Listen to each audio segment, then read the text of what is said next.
Muli na namang naging usap-usapan sa mundo ng showbiz ang dating real-life sweetheart na sina James Reid at Nadine Lustre.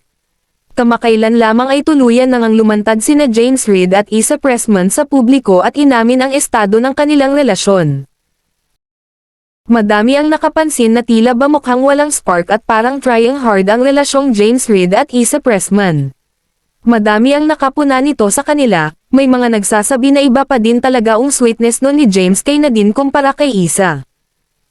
Matatandaan na noon ay na si Issa ay naging dahilan ng hiwalayan ni na James at Nadine. Matagal din na nahimik ang magkabilang side. Subalit may mga panayam naman noon si Nadine na tila may pahiwatig na third party ang dahilan ng kanilang paghihiwalay.